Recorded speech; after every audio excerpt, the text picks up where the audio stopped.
আওয়ামী লীগের ভবিষ্যৎ নেতৃত্ব নিয়ে শেখ হাসিনার একটা পরিকল্পনার কথা বিবিসি বাংলায় এসছে। পরিকল্পনাটা বলা হচ্ছে এরকম যে রাহুল প্রিয়াঙ্কা মডেলে শেখ হাসিনা আওয়ামী লীগের নেতৃত্ব ঠিক করছেন। মানে রাহুল প্রিয়াঙ্কা মডেল আমরা নিশ্চয়ই বুঝতে পারি।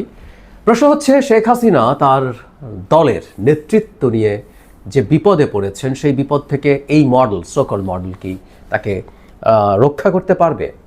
তারও আগে নিশ্চয় অনেকে প্রশ্ন করবেন আওয়ামী লীগ আদৌ কি আছে, আওয়ামী লীগ আদৌ কি থাকবে?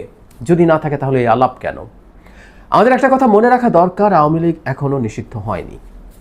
যেটা কথা হচ্ছে যে আওয়ামী লীগের বিচার হবে, আওয়ামী লীগের কার্যক্রম এক্সিকিউটিভ অর্ডারে নিষিদ্ধ আছে, তার বিচার শেষ হওয়ার আগ পর্যন্ত। তার মানে আওয়ামী লীগ তার কর্মসূচি পালন করতে পারছে না এবং সেই কারণে সে অন্তত এই নির্বাচনটিতে পার্টিসিপেট করতে পারছে না। কিন্তু আমরা যখন একটা সালিশ মানি, কোর্টকে মানি, আইসিটিতে আওয়ামী লীগের বিরুদ্ধে মানে দলকেও বিচার করার অপশান থাকবে। সেইখানে যখন বিচার উঠবে, আমরা যখন সালিশ মানি, সেই সালিশ আমার পক্ষে নাও যেতে পারে, সেই বিচার আমার পক্ষে নাও যেতে পারে, আমরা এটা মেনেই সেখানে যাব এবং এটা আমরা গ্রহণ করব, এটা গ্রহণ করতে হবে। তার মানে যেটা দাঁড়ালো, সম্ভাবনা আছে আমরা এভাবে বলতে পারি আওয়ামী লীগ নিষিদ্ধ, বিচারের পর আওয়ামী লীগ নিষিদ্ধ নাও হতে পারে। দেখা গেল আমরা প্রমাণ করতে পারলাম না যথেষ্ট তথ্য উপাত্ত দিয়ে যে আওয়ামী লীগ দল হিসাবে মানবতা বিরোধী অপরাধ করেছে, তাহলে তো আওয়ামী লীগ নিষিদ্ধ হবে না, আওয়ামী লীগ থেকেই যাবে। তাহলে কি দাঁড়ালো ব্যাপারটা? সেই ক্ষেত্রে তো অবশ্যই আওয়ামী লীগের নেতৃত্ব কার কাছে থাকবে, কিভাবে থাকবে সেটা আসবে। আর এখনও ইনফ্যাক্ট যেহেতু আওয়ামী লীগ নিষিদ্ধ হয় নাই, নিষিদ্ধ হওয়ার আগ পর্যন্ত তার দলের নেতৃত্ব থাকতেই পারে। তারা কর্মসূচি পালন করবেন না, কিন্তু দলের বিভিন্ন পর্যায়ের নেতৃত্ব হতে পারে। যাই হোক, শেখ হাসিনা রাহুল প্রিয়াঙ্কা মডেল, মানে ব্যাপারটা এইরকম। আমরা জানি সোনিয়া গান্ধী ভীষণ অসুস্থ, তার এই অসুস্থতার কারণে তিনি মূলত তার দুই সন্তানকে সামনে নিয়ে এসছেন এবং মূল কাজগুলো, মূল ফোকাসটা রাহুল গান্ধীর ওপরে থাকে এবং প্রিয়াঙ্কা তার সহযোগী হিসেবে মাঠে থাকেন, সাথে থাকেন। এমনকি রাহুলের ফোকাস যাতে নষ্ট না হয় সেজন্য তিনি অনেক ক্ষেত্রে ছাড় দেন। মানে বিবিসি বাংলার এই রিপোর্টটা তাই বলছে, আপনারা একটু পড়ে নিতে পারেন। এটা একটা সিস্টেমের কথা বলা হচ্ছে। আস্তে আস্তে দায়িত্বটা তার হাতে ট্রানজিশনের চেষ্টা হচ্ছে তাদের দুজনের হাতে। ঠিক একইভাবে শেখ হাসিনা সজীব ওয়াজেদ জয় এবং তার সন্তান আরেক তার কন্যা সাইমা ওয়াজেদ পুতুল, এই দুইজনকে মূলত সামনে রেখে, সাথে জনাব রাদওয়ান মুজিব ববি, রেহানার সন্তান, তাকেও রেখে এই দলটার পুনর্গঠন করতে চেষ্টা করবেন বলছেন। আমরা জানি নিশ্চয়ই এর মধ্যে শেখ হাসিনার বাড়া ভাতে ছাই পড়েছে। পুতুলের WHO রিজিওনাল যে হেড ইনি ছিলেন, দিল্লিতে বসে বসে, মানে প্ল্যান ছিল শেখ হাসিনা আরও 5 বছর দেশ চালাবেন, 5 বছর বসে বসে পুতুলকে ট্রেনিং দেবেন কিভাবে বাংলাদেশের 12টা তার মায়ের পরে আরও বাজানো যেতে পারে। তারপর তিনি আস্তে আস্তে দায়িত্ব নিতে থাকবেন। সেটা বাড়া ভাতে ছাই পড়েছে, তাকে অনির্দিষ্টকালের জন্য ছুটিতে পাঠানো হয়েছে। আসলে তাকে মোটামুটি সরিয়ে দেওয়া হয়েছে এই পদ থেকে, এটা নিশ্চিতভাবেই বলা যায়। তো সেই ঘটনা যখন ঘটেছে, এখন পুতুলও ফ্রি, সো জয় এবং পুতুলকে রেখেই তারা কাজটা করবেন। যদিও সজীব ওয়াজেদ জয় বহুদিন থেকেই শেখ হাসিনার সমর্থন চেষ্টা করেছিলেন, তার ক্ষমতায় থাকাকালীন সময়েও উদ্ভট হাস্যকর সব কাণ্ডকীর্তির বাইরে তেমন কিছু করতে পারেনি। এমনকি এখনও তিনি সোশ্যাল মিডিয়াতে তার দলের মুখপাত্র হিসেবে যা বলেন, যা লেখেন, যা শেয়ার করেন, উনি যে একটা আউট অ্যান্ড আউট স্টুপিড, এটা খুব ক্লিয়ারলি বোঝা যায়। তো এই স্টুপিড দিয়ে দলের পুনর্গঠন কিভাবে হবে সেটা গুরুত্বপূর্ণ প্রশ্ন। কিন্তু ওই যে সমস্যাটা কোথায় আসলে? সমস্যা হচ্ছে আওয়ামী লীগকে এখন, মানে তার ডিলেমাটার কথা বলছি, শেখ হাসিনার একটা সত্যিকার অর্থে একটা সমস্যায় উনি পড়েছেন। সেই সমস্যার সমাধান কিভাবে হবে? মানে শেখ হাসিনা পরিবারে তার সন্তানরা যদি দায়িত্বে আসেন, সেটা আওয়ামী লীগের নতুন করে, আমরা তাত্ত্বিকভাবে ধরে নিচ্ছি, আওয়ামী লীগ তো এখন নিষিদ্ধ না, ধরে নিচ্ছি যদি নিষিদ্ধ নাও হয়, তাহলে যেটা দাঁড়াবে সেটা হচ্ছে শেখ হাসিনার সন্তানরা যদি দায়িত্বে আসেন, জনগণের সাথে কমিউনিকেট করা, তাদের সাথে কানেক্ট করার ক্ষেত্রে কিন্তু এটা খুব পজিটিভ কিছু হবে না। কোনো সন্দেহ নেই আওয়ামী লীগের যে পার্সেন্টেজ অফ পিপল আছে, মানে এটা খুবই মর্মান্তিক। আমি প্রায় বলি যে দেশের লোকজন এখনও শেখ হাসিনাকে এই পার্সেন্টেজের লোকজন সমর্থন করে, অ্যারাউন্ড 20%, এটা খুব আশপাশে হবে।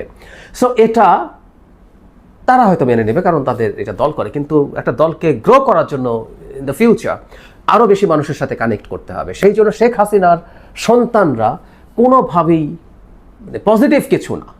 এই শেখ হাসিনা যা করে গেছেন বাংলাদেশকে, এবং সাইমা ওয়াজেদ পুতুল খুব বেশি সামনে না আসলেও সজীব ওয়াজেদ জয় প্রচুর সামনে এসছেন এবং তিনি তার মায়ের উপদেষ্টা ছিলেন, ইত্যাদি ইত্যাদি। সো তার চেহারা, তার সব কিছু মানুষের সামনে পরিচিত। আর সাইমা ওয়াজেদ পুতুল সামনে না আসলেও তার ফেসে হাসিনার ছায়া দেখা যায়। যতদিন এগুলো থাকবে ততদিন আসলে সাধারণ অন্য মানুষ, মানে সেই ভয়ঙ্কর মানুষগুলো যারা এখন আওয়ামী লীগ সমর্থন করে, তার বাইরের মানুষরা আওয়ামী লীগকে গ্রহণ করবে না। একই কথা রাদওয়ান মুজিব ববির ক্ষেত্রে প্রযোজ্য।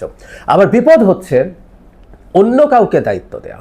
এটা আওয়ামী লীগে আগেও দেখা গেছে।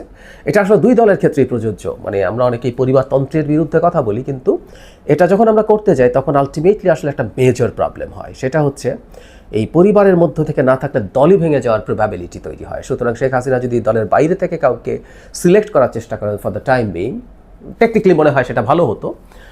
ওই যে বলো না, একটা রিফাইন্ড আওয়ামী লীগ, এমন কোনো মানুষকে নিয়ে আসা যে খুব বেশি মানে বিতর্কিত নন, খুব বেশি ভয়াবহ কিছু নন, তুলনামূলকভাবে কম ভয়াবহ। আওয়ামী লীগ করা মানেই ভয়াবহ, কিন্তু তুলনামূলক কম ভয়াবহ এমন একজনকে দিলে মনে হয় যা আপাত দৃষ্টিতে ভালো হতে পারতো। কিন্তু ওই যে বললাম, ঝুঁকি হচ্ছে প্রথমত যে দল ভেঙে যাওয়ার প্রবাবিলিটি থাকে, অনেকেই মানেন না।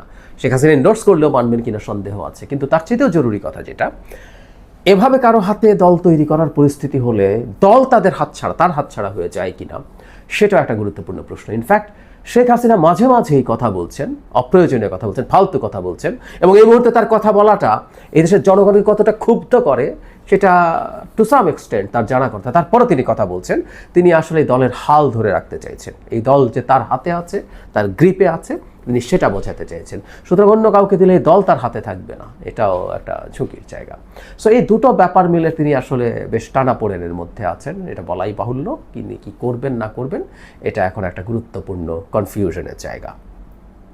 বাংলাদেশে শেখ হাসিনার রাজনীতি, আওয়ামী লীগের রাজনীতি যতই সামনে আসার চেষ্টা করুক, এই দুটো ইস্যুকে সলভ করে আসতে হবে।